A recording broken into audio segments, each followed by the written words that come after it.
আমাকে একজন শিক্ষিত মা দাও, আমি তোমাদেরকে শিক্ষিত জাতি দেব। এই উক্তি দিগ্বিজয়ী মহাবীর নেপোলিয়ন বোনাপার্টের। পৃথিবীতে যত বিচক্ষণ জেনারেল ও সম্রাটেরা তাদের বীরত্ব, প্রজ্ঞা ও বাহাদুরির জন্য বিখ্যাত হয়ে আছেন, তাদের মধ্যে সম্রাট নেপোলিয়ন একজন। তিনি ফ্রান্স সেনাবাহিনীর জেনারেল এবং 2 দফা দেশটির সম্রাট ছিলেন। নেপোলিয়ন বোনাপার্ট ইসলাম ধর্ম গ্রহণ করেছিলেন বলে কথিত আছে, আর এর সপক্ষে রয়েছে শক্তিশালী কিছু দলিল। তবে তার ইসলাম ধর্ম গ্রহণের বিপক্ষেও মতামত রয়েছে। বিস্তারিত থাকবে আমাদের আজকের ভিডিওতে, শেষ পর্যন্ত থাকুন আমাদের সাথেই।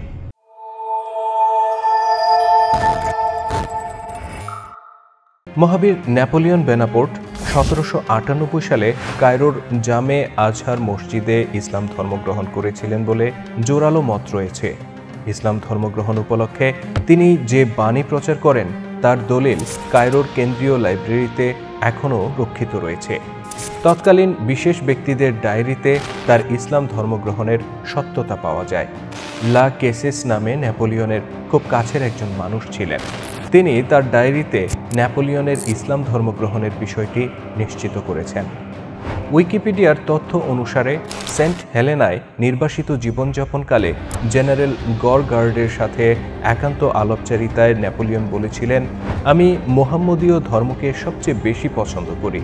এতে অল্প হলেও কিছু জিনিস আছে যা খ্রিস্ট ধর্মের চেয়ে অধিক শক্তিশালী। তিনি আরও বলেন, সব ধর্মের মাঝে মোহাম্মদীয় ধর্মই হচ্ছে সবচেয়ে উত্তম। বিশেষজ্ঞদের মতামত হল 1798 খ্রিস্টাব্দে নেপোলিয়ন মিশর আক্রমণ করতে গিয়ে ইসলামী সভ্যতা ও সংস্কৃতির প্রতি আকৃষ্ট হয়ে পড়েন। তিনি 1 বছর মিশরে অবস্থান করেছিলেন। 1798 খ্রিস্টাব্দের 6 ডিসেম্বর বহুল প্রচারিত ফরাসি পত্রিকা গেজেট ন্যাশনাল এ প্রকাশিত সংবাদে তিনি ইসলাম ধর্মগ্রহণ করেছেন বলে খবর প্রচার হয়। খবরে বলা হয় তিনি তার নাম পরিবর্তন করে আলী নেপোলিয়ন রেখেছেন। বিষয়টি নিয়ে ওই সময় ফ্রান্সে ব্যাপক হইচই হয়। তৎকালীন মিশরের শীর্ষ আলেমদের সান্নিধ্যে এসে ইসলামী জ্ঞানবিজ্ঞান ও বিধিবিধান সম্পর্কে অবগত হন নেপোলিয়ন। ইসলামের সৌন্দর্য, সাম্য, ঐক্য, ন্যায়, নীতি, বিশেষ করে আল্লাহ রসুলের জীবনী তাকে প্রবলভাবে আকৃষ্ট করে। তাছাড়া একজন দিগ্বিজয়ী সমরনেতা নেপোলিয়ন ইসলামের প্রাথমিক যুগের সামরিক সাফল্য দ্বারাও অনুপ্রাণিত হন। ওই সময় তিনি ইসলামী শরীয়তের আলোকে সমাজ ও জীবনের বিধিবিধান প্রণয়নের ব্যাপারে নিজের মতামত ব্যক্ত করেন। মিশরে অবস্থানের সময় মিলাদুন নবীর দিন ফরাসি সৈন্যবাহিনীর মাধ্যমে কায়রোর রাজপথে বিশেষ প্যারেডের আয়োজন করেছিলেন নেপোলিয়ন। তার নিজের দেশ ফ্রান্সে বিষয়টি ব্যাপকভাবে সমালোচিত হবে জেনেও তিনি এই কাজটি করেছিলেন।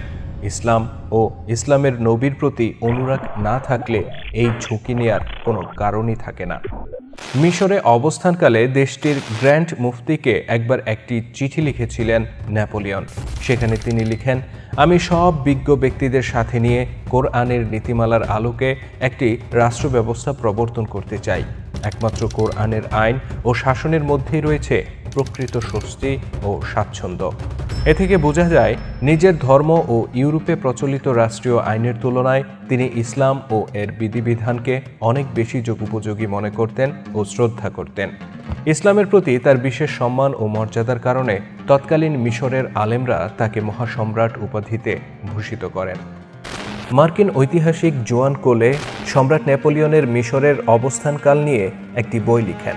বইটির নাম Napoleon's Egypt invading the Middle east.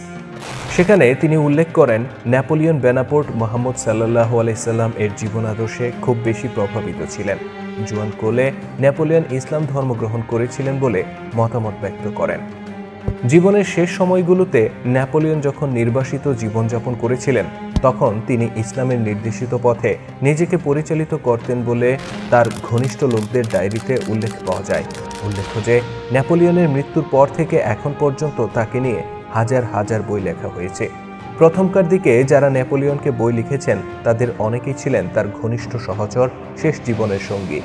তাদের লেখা ডায়েরি, যেগুলো পরবর্তীতে পুস্তক আকারে প্রকাশিত হয়, সেগুলোতে নেপোলিয়নের ইসলামের প্রতি অনুরাগের কথা বিশেষভাবে উল্লেখ রয়েছে।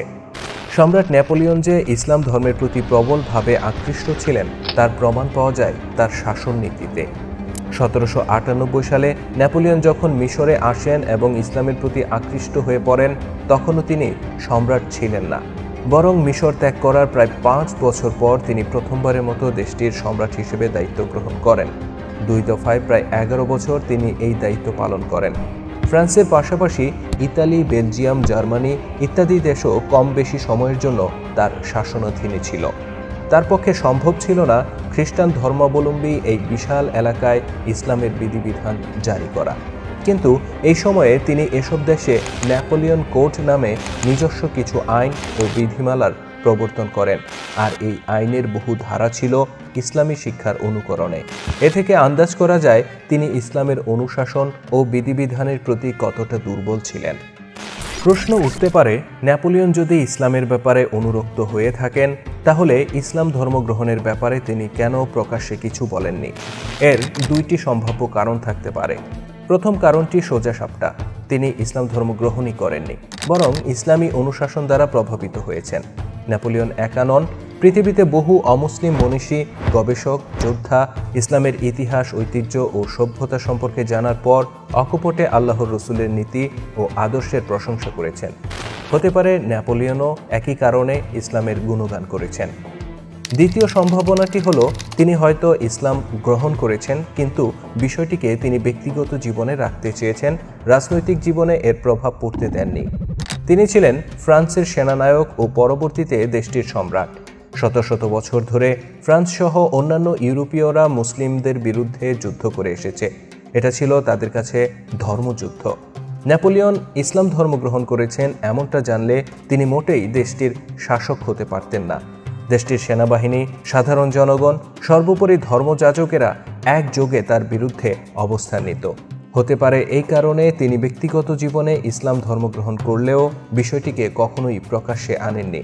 আমি মনে করি আল্লাহর রসুল ও তার সাহাবী এবং পরবর্তী কয়েক প্রজন্ম ইসলামের ঐক্য, শৃঙ্খলা, মাহাত্ম্য, সৌন্দর্য ও শৌর্যবীর্যকে যে পর্যায়ে নিয়ে গিয়েছিলেন, পরবর্তীতে মুসলিমরা যদি সেই ধারা অব্যাহত রাখতে পারত, নিজেদের মধ্যে যুদ্ধ ও কামড়াকামড়িতে লিপ্ত না হতো, তাহলে নেপোলিয়ন বেনাপোর্টের মতো বহু দিগ্বিজয়ী যোদ্ধা দলে দলে ইসলাম ধর্ম গ্রহণ করত, যেমনটা হয়েছিল ইসলামের প্রাথমিক যুগে।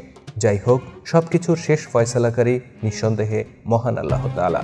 সুধী দর্শক, ইসলাম ধর্মে ধর্মান্তরিত হওয়া জগৎ বিখ্যাত ব্যক্তিদের মধ্যে একজন মোহাম্মদ আলী।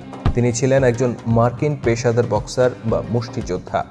বিখ্যাত এই বক্সার জীবনের এক পর্যায়ে ইসলাম ধর্ম গ্রহণ করেছিলেন, তবে তার ইসলাম ধর্ম গ্রহণের পেছনে রয়েছে একটি গুরুত্বপূর্ণ ঘটনা। এ ব্যাপারে জানতে আমাদের এন্ড স্ক্রিন বা ডেসক্রিপশনে দেওয়া লিঙ্কে ক্লিক করুন। আমাদের আজকের ভিডিওটি যদি আপনার ভালো লেগে থাকে, তাহলে অবশ্যই লাইক, কমেন্ট ও শেয়ার করার অনুরোধ রইল। পাশাপাশি রইল আমাদের চ্যানেলটিতে সাবস্ক্রাইব করার অনুরোধ।